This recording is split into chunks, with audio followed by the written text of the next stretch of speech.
Guys, and guys, Alabama has managed to tie it up with just under 4 minutes left. Wow. We got excited. They went for it on 4th and 4, and they got all the way into the end zone, guys. Got an exciting game, almost as exciting as the rest of. Do we just want to pause the mic and go watch the rest of the game? Yes. We don't. I want to. I just want to see Nick Saban lose. Yes. I'm gonna come so hard tonight if Nick Saban loses, guys. So hard. God, no, Fruity. Fruity. Never thought I was a Bama, huh? No, Fruity. Say it ain't so, Fruity. All right. 3 more counts left. Coming to the stage right now. Put your hands together for Kyle Corbett.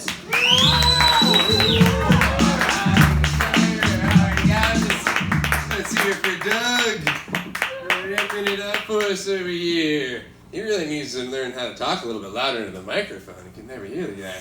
And thank you, Greg, for being here, man. Let's hear a little round of applause for Greg. Sticking it out.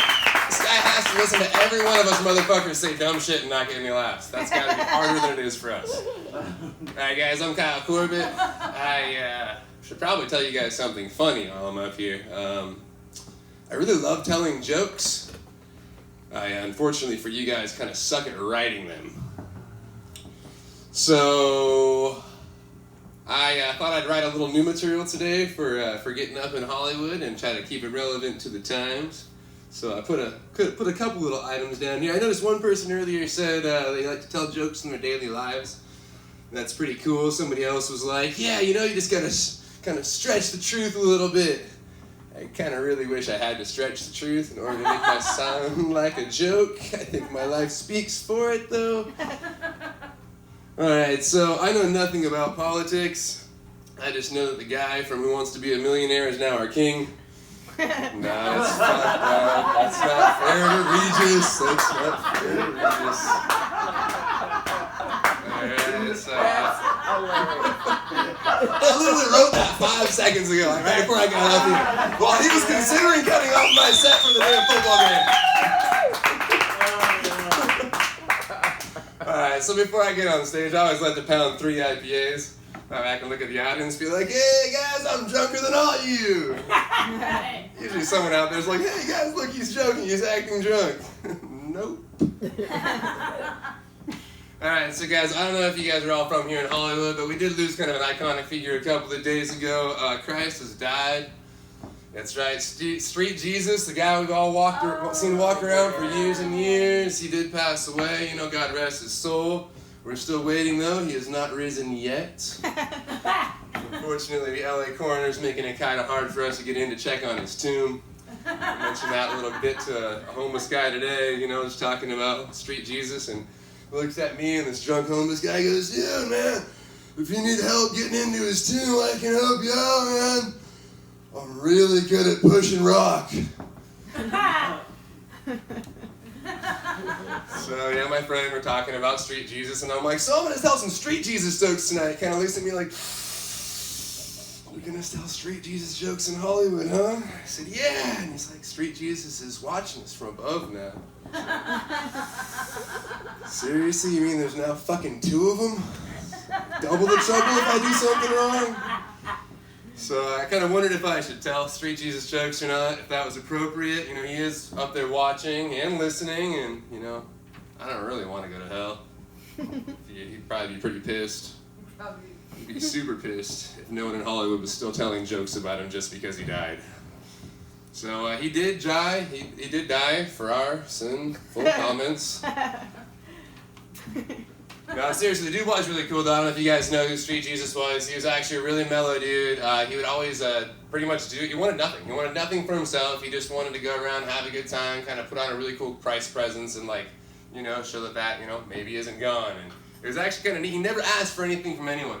So he would let tourists take pictures with him for free and would never ask for, they'd offer him cash money and he wouldn't take any of it. I think mainly just because he got sick of seeing him later on, and they'd they'd offer him their dinner leftovers, and just was kind of tired of that. I was talking to him one day and it's kind of like, laughing. I was like, man, why don't you take money from these tourists? Like, everyone's taking pictures with you, The Jabberwocky over here is getting like $50 an hour. Guy over here that does not look like Luke Skywalker is making at least $35 an hour. You're not asking for anything? And he's like, no, man. You see, it's not right. I get sick of the leftovers thing. It kills me. He said, man, I'm Jesus. I'm supposed to give the people food, not take food from people. I kind of understood him on that one. All right, I got the light there, so I got a moment left. So there's really I know it's kind of a bummer, here in Los Angeles. It's born and raised in this area, and there's kind of a lack of homelessness in Los Angeles. Crickets on that one. Took you a second. Wait, hang on. I'm pretty sure that's not factual right there. Now we got lots of homeless in Los Angeles. Many of which actually, believe it or not, are millennials. Yes, the largest growing population of homeless people in the Los Angeles area are millennials. What the fuck? We have every tool possible that we could need not to ever be millennials. So I thought, I found that out and was like, fucking stupid millennials. And then I found out, evidently, I am a millennial. Oops. So I thought that was pretty fucked up. And then, I pretty much just hated on homeless in general after that. Then came a new, more relevant foundation that I found out about the homeless, and evidently, I am homeless? What the fuck? I mean, being homeless is one thing when you know you're homeless, you're kind of aware of where you're at, you wake up not expecting much more, but when you find out you're homeless and you didn't know you're homeless, it was tough. And just before my moment is up here, I'll tell you guys how I actually found out that I'm homeless.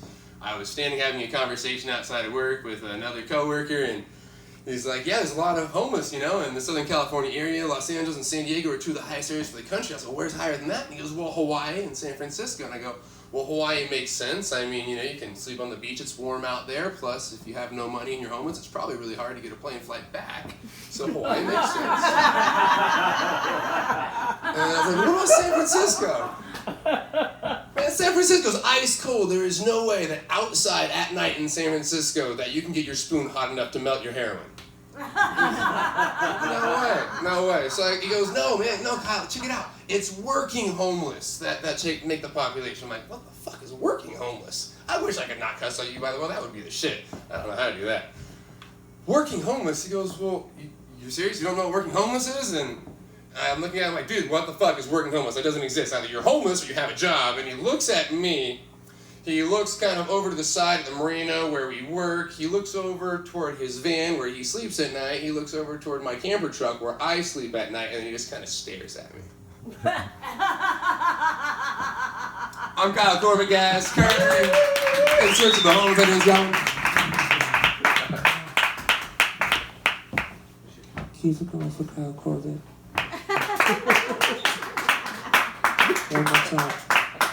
One more time for Kyle Corbett. Alabama's probably